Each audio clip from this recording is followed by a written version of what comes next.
the CyberHub bunker and studio, you're tuning in to the CyberHub Podcast. And now for your host and CISO, James Azar. Well, good morning, everyone. Welcome to another episode of the Practitioner Brief here on the CyberHub Podcast. Go to cyberhubpodcast.com for all the latest. We've got a packed show today. Packed because yesterday was the most dreaded day of the month for a lot of people. It was Patch Tuesday, which means every single company on planet Earth decided that this one day a week, a month, would be the ideal time to release a bunch of patches, to fix a bunch of different vulnerabilities, and hopefully you can get it all done before threat actors start scanning for them. We kind of need to rethink our techniques here just a little bit. Just practitioner point of view, right? So with that being said, a Patch Tuesday recap, a technical detail release for the SynLapse RCE vulnerability in Azure, and then finally a discovery by Iran in its attempt to lure Israeli officials to events.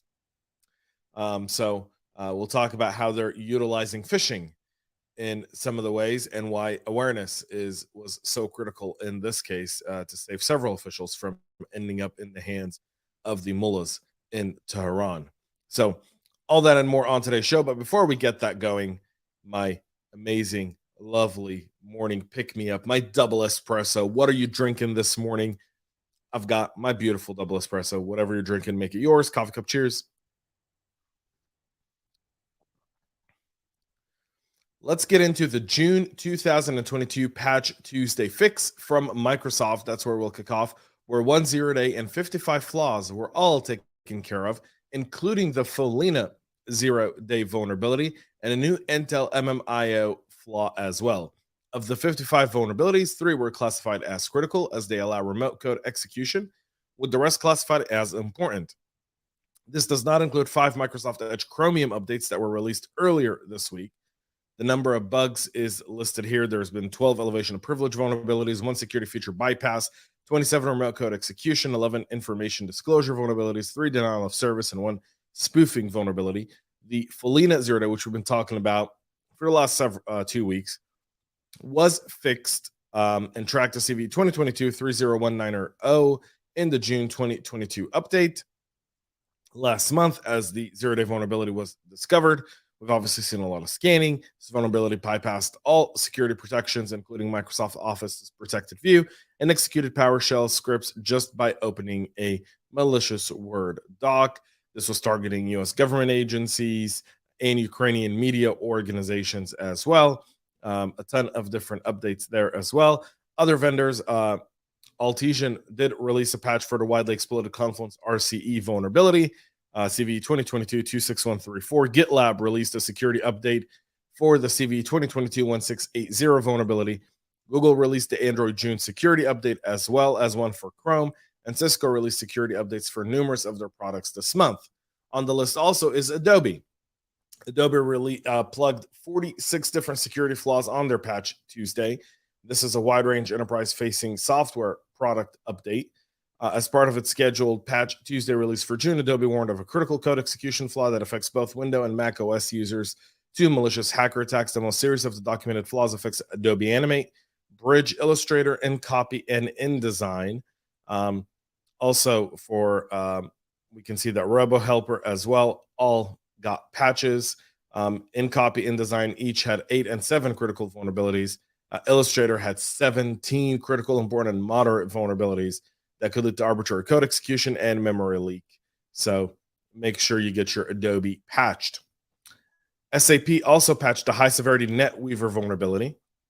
So rated hot news, the highest severity rating in SAP's playbook. The most important of these notes is an update to the April 2018 note containing the updated delivered for the Chrome-based browser in SAP Business Client. Considered high priority, the most severe of the newly released notes deals with CVE 2022-27668, CVSS score of 8.6, and it's an improper access control related to the SAP router proxy in NetWeaver and ABAP platform. A permissive configuration of the route permission table may allow an unauthenticated attacker to bypass the protection to execute admin commands on the systems connected to the SAP router, compromising the availability of the systems. So you want to get your SAP done, CISA added this specific vulnerability, the NetWeaver one, to its known exploited vulnerabilities catalog. So you realize it's one that's out there in the wild, and you got to get your stuff patched urgently, folks. Keeping that in mind, technical details were released for the SynLapse RCE vulnerability that was reported in Microsoft Azure. Microsoft has incorporated additional improvements to address the recently disclosed SynLapse security vulnerability in order to meet comprehensive tenant isolation requirements in the Azure Data Factory and Azure Synapse pipelines. The latest safeguards include moving the shared integration runtime to sandboxed ephemeral instances and using scoped tokens to prevent adversaries from using a client certificate to access other tenant information. This essentially means that if an attacker could execute code on integration runtime, it is never shared between two different tenants, so no sensitive data is in danger, according to the technical report. And this, the tech giant stated that it contained and closely monitored the backend certificate for adversary activities and pivots before rotation and revocation, and that it added additional defense in depth to its backend APIs by moving to using activity isolated time-bound tokens instead of certificates. The high-severity issue itself, which was tracked as CVE 2022-29972, had a CVSS score of 7.8. It was disclosed early last month, could have allowed an attacker to perform remote command execution and gain access to another Azure client's cloud environment. This was originally reported on January 4th of this year. SynLapse wasn't fully patched until April 15th, and now we're getting the technical write-up. Very, very interesting. If you live in Azure, this is a great one to read and really kind of dig into, and helps really tighten up your controls, mitigate your environments, make sure you've got all the right best practices in place to make sure you don't become a victim to this style of attack. And our final story of the day today. Iranian phishing attack set to target top Israeli official and former U.S. ambassador. This here in the Times of Israel. Targeting ex-foreign minister Tzipi Livni, who actually agreed to have her name disclosed among a major general, and really, really interesting here. So a spear phishing operation against high-ranking Israeli and Israel-linked targets, including former foreign minister Tzipi Livni and a former U.S. ambassador to the Jewish state, were all targeted, according to a statement by a Israeli cybersecurity firm. The firm described the attack saying it employed a wide array of fake email accounts to impersonate trusted parties, to take over the targeted accounts, steal information, and use it to attack new targets. In many cases, the email correspondence or documents linked to by the attackers reference security issues related to Iran and Israel. Then the analysis led it to believe that the attack was perpetrated by an Iranian group called Phosphorus, which has a long history of conducting high-profile cyber operations aligned with Tehran's interest, as well as targeting Israeli officials. Earlier this week, I talked about how Iran is it seems like the nuclear deal isn't anywhere close to being done. It seems like they can't find these last pieces of agreements there.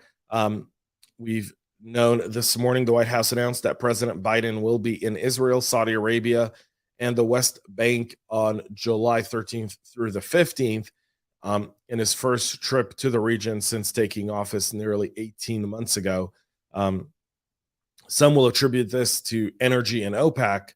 Others will attribute it to the fact that the previous administration with the Abraham Accords has led the Saudis and the Israelis close to an agreement, and could be trying to pounce on that as well to maybe counteract Iran by trying to bring a Saudi-Israeli alliance who share now a common interest, which is defeating Iran.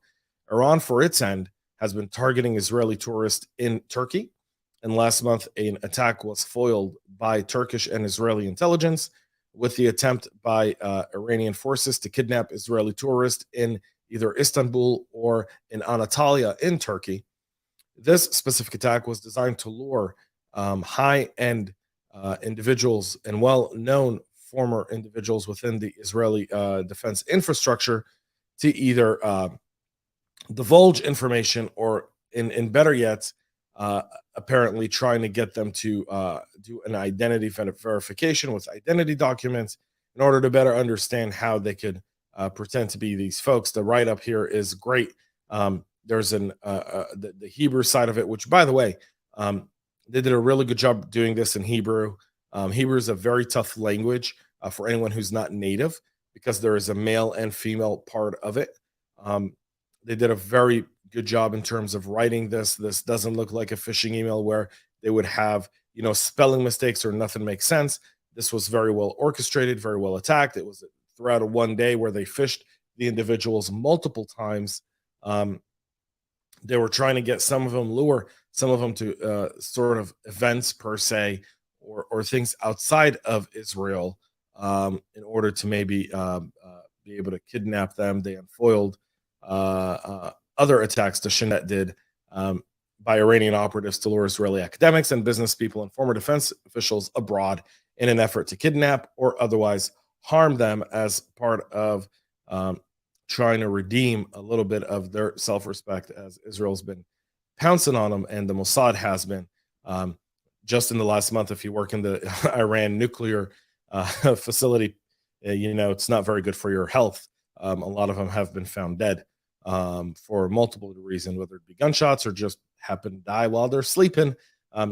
Either way, this is only going to intensify over the summer as Iran seeks retribution, and that's only going to heat things up in the Middle East. And also from a cyber perspective, as Iran starts to use ransomware attacks in order to finance their operations, especially with sanctions being mentioned coming back towards Iran from the UN Security Council. So keep your eyes on Iran and China. That alliance is getting stronger from a cyber perspective, and you could see the Chinese use Iran for some of their malicious activities heading into the third and fourth quarter. Folks, that's it for our show today. We'll be back with a lot more tomorrow. Until then, have a great rest of your day and stay cyber safe. We love feedback, so make sure to connect with us on social media and subscribe to our podcast on your favorite podcast listening platform.